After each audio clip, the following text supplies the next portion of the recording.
नमस्कार दोस्तों, स्वागत है आपका एक और नए वीडियो में। दोस्तों, मैं आज आप लोग के लिए एक नया सर्कुलर लेके आया हूं, जो कि रिक्रूटमेंट ऑफ स्पोर्ट्स पर्सन से रिलेटेड है। कि एपीयू एग्जाम्स में इस सर्कुलर से लगभग 2, 3, 4 क्वेश्चंस आपके पूरे जो भी 4 मई 2025 और 18 मई 2025 को जो एग्ज़ाम हुए थे, उसमें लगभग 2, 3 क्वेश्चंस इससे पूछे गए थे। तो ये सर्कुलर बहुत ही इंपॉर्टेंट है। चलिए हम लोग जानते हैं इस सर्कुलर के बारे में। दोस्तों, इसमें हम लोग जानेंगे कि जो भी स्पोर्ट्स पर्सन का रिक्रूटमेंट स्पोर्ट्स कोटा के तहत होता है, वो टैलेंट स्काउटिंग और ओपन एडवर्टाइजमेंट के थ्रू कौन कौन से प्रक्रिया है और कितने नंबर उनके अलग अलग निर्धारित हैं, उसके सर्कुलर उसके नियम के बारे में आज हम लोग जानेंगे। तो चलिए हम लोग स्टार्ट करते हैं। दोस्तों, इसमें कुछ पहले जो पैरा था उसको अमेंड करके कुछ नया किया गया है। तो हम लोग पुराने वाले को छोड़ कर जो भी नया वाला होगा उसे सिर्फ हम लोग जानने की कोशिश करेंगे। तो जो भी अमेंडमेंट यहाँ पे किए गए उसके बारे में हम लोग जानते हैं। Recruitment of sports person shall be done through talent scouting and open advertisement. जो भी स्पोर्ट्स कोटा के तहत रिक्रूटमेंट होता है वो सारे टैलेंट स्काउटिंग और ओपन एडवर्टाइजमेंट के थ्रू होता है। 30% of the total sports quota including the share of Railway Sports Promotion Board (RSPB) shall be through talent scouting and the balance 70% shall be filled up through open advertisement। जो भी talent scouting के तहत recruitment होता है वो सारे जो भी स्पोर्ट्स कोटा का वैकेंसी होगा उसका 30% जो होगा वो टैलेंट स्काउटिंग के थ्रू इंक्लूडिंग आरएसपीबी का वैकेंसी लेते हुए, और जो बाकी शेष बचे हुए वैकेंसी होंगे वो ओपन एडवर्टाइजमेंट के थ्रू, जिसका कोटा 70% निर्धारित है, उसके द्वारा फिल किया जाता है। तो नॉर्मल हम लोग जानेंगे कि जो भी स्पोर्ट्स कोटा का वैकेंसी का डिस्ट्रीब्यूशन होगा उसका 30% टैलेंट स्काउटिंग कोटा के थ्रू भरा जाएगा और 70% जो होगा वो ओपन एडवर्टाइजमेंट के थ्रू भरा जाएगा। All future recruitment from 2012-13 onwards against sports Kota in grade pay 1800 shall be only through the process of open advertisement. 2012-13 से जो भी ग्रेड पे 1800 में जो भी भर्ती होगा वो सारे ओपन एडवर्टाइजमेंट को जो भर्ती होगा उसका यहाँ पे बताया गया है। Accordingly, the revised distribution of sports quota for a financial year amongst railway units, RSPB and workshop having a staff strength of 4000 or more shall be as per annexure। जो भी इसके अनुसार रिवाइज डिस्ट्रीब्यूशन है, जहाँ पे भी sports quota का recruitment होगा, जहाँ पे भी स्ट्रेंथ 4000 उससे ज़्यादा हो, तो उसके अनुसार अनेक्जर ए के अनुसार डिस्ट्रीब्यूशन किया गया। वो मैं आगे आपको अनेक्जर ए दिखा दूंगा। General Manager of Zonal Railway Production Unit is competent to transfer the talent scouting quota allotted to their railway unit for recruitment of a sports person in grade pay race 1900 to race 4200 to open advertisement in case suitable sports person are not found through the process of talent scouting। यहाँ पे बताया गया कि हमारे जो GM होंगे, general manager, talent scouting quota के तहत जो भी भर्ती करने के लिए दिया गया होगा 1900 से 42 तक जो भी संख्या निर्धारित होगा, और उसमें अगर कोई सुटेबल स्पोर्ट्स पर्सन नहीं मिलता है तो उसको वैकेंसी को ओपन एडवर्टाइजमेंट में ट्रांसफ़र करने का यहाँ पे प्रावधान दिया गया है। तो जो भी टैलेंट स्काउटिंग के थ्रू अगर सीट रिक्त हो जाएगा तो उसके रिक्त को ओपन एडवर्टाइजमेंट में ट्रांसफ़र करने का यहाँ पे प्राधिकार जनरल मैनेजर को दिया गया है। However, open advertisement quota shall not be transferred to talent scouting। यद्यपि बताया गया कि ओपन एडवर्टाइजमेंट कोटा का जो भी वैकेंसी होगा, पद होगा, वो उसको टैलेंट स्काउटिंग कोटा में ट्रांसफ़र नहीं करना है। आगे हम लोग जानेंगे game by distribution of sports quota. यहाँ पे गेम बाय डिस्ट्रीब्यूशन किया गया है कि zonal railway production unit must finalise game by distribution of sports quota allotted for a financial year in the attached proforma annexure B latest by 13 June. जो भी recruitment होगा sports quota वो एक game buys के तहत, जैसे cricket, volleyball, football, ये सब गेम बाइज डिस्ट्रीब्यूशन किया जाता है। उसको बोला गया है कि आप 30 जून तक फाइनेंशियल में आपको फाइनल कर लेना है with approval of the president of the concern zonal. जो भी स्पोर्ट्स एसोसिएशन का प्रेसिडेंट होगा उसके कंसर्न लेते हुए आपको फाइनल कर देना है जो भी गेम बाइज डिस्ट्रीब्यूट होगा। फिर यहाँ पे आगे बताया गया है कि for recruitment of talent scouting open no recruitment against sports quota shall be done without game by distribution of quota in attached proforma. जो भी नीचे प्रोफार्मा दिया गया है एनेक्सर बी में, उसमें बताया गया कि कोई भी रिक्रूटमेंट विदाउट डिस्ट्रीब्यूशन किए हुए गेम बाय कोई भी रिक्रूटमेंट नहीं किया जाएगा। A copy of game by distribution of a sports quota is prescribed performer must be sent to RSPB immediately after the approval of complaint। यहाँ पे बताया गया कि एक गेम बाय डिस्ट्रीब्यूशन का कोई भी कॉपी होगा वो एक RSPB railway sports promotion board को भेजना होगा immediate after the approval of complaint authority. The sports quota distribution should be done through a proper justification and should invariably contain the following information on file while obtaining approval of the competent authority। जब भी game by distribution किया जाएगा उसका एक proper justification होगा।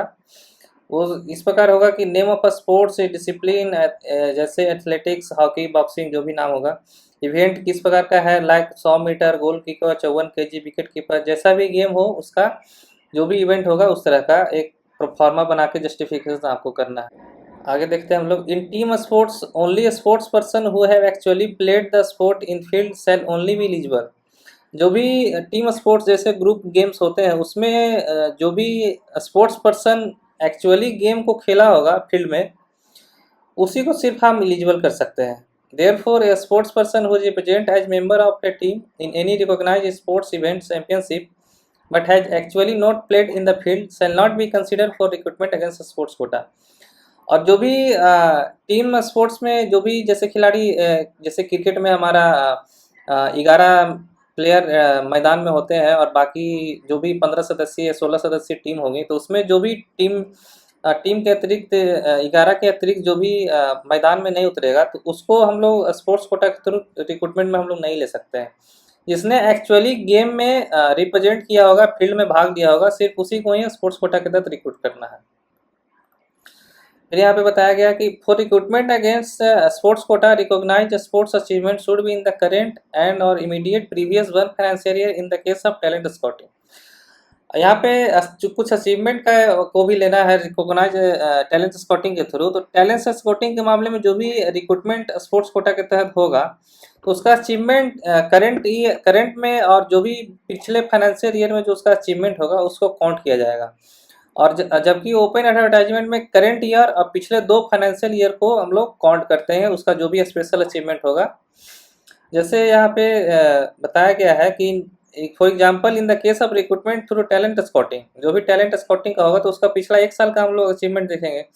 तो application received during 2012-13 from 1/4/12 to 31/3/13 the sports achievement in recognised championship event और after 1/4/11 shall only be consider for appointment in the extent role. यहाँ पे हम लोग जैसे भर्ती कर रहे हैं 2012-13 का और डेट हम लोग ले रहे हैं 1/4/12 से 31/3/13 तक। तो इसके स्टार्टिंग डेट से हम लोग पिछले 1 साल का उसका स्पोर्ट्स अचीवमेंट देखेंगे तभी उसे हम लोग स्पोर्ट्स कोटा के तहत रिक्रूट कर सकते हैं।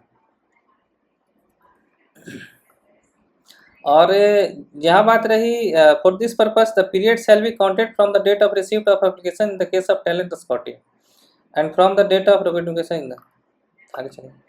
और in the case of recruitment through open advertisement notification issued during 2012-13 from 1/4/2012 to 31/3/13 the sports achievement in recognised championship event और after 1/4/2010 shall only be consider. और जहाँ पे ओपन एडवर्टाइजमेंट के थ्रू हम लोग भर्ती करेंगे तो उसको करंट ईयर प्लस पिछले 2 फाइनेंशियल ईयर में जो भी उसका अचीवमेंट रहेगा उसको हम लोग मान्यता देंगे। तो जैसे यहाँ पे कट ऑफ डेट 1/4/12 से 31/3/13 का हम लोग ले रहे हैं तो उसके पिछले 2 साल का अचीवमेंट उसका हम लोग काउंट करेंगे। तो 1/4/12 से पिछले 2 साल हम लोग देखेंगे 1/4/2010 तक उसने जो भी स्पोर्ट्स अचीवमेंट लिया होगा उसी को हम लोग स्पोर्ट्स कोटा के तहत भर्ती करेंगे।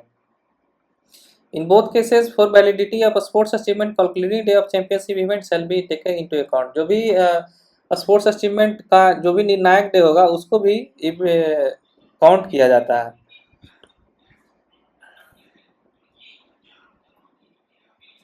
तो यहाँ पे कुछ ट्रायल के बारे में बताया गया कि for recruitment through talent scouting all the eligible candidates of declared games and events must be given opportunity for trials.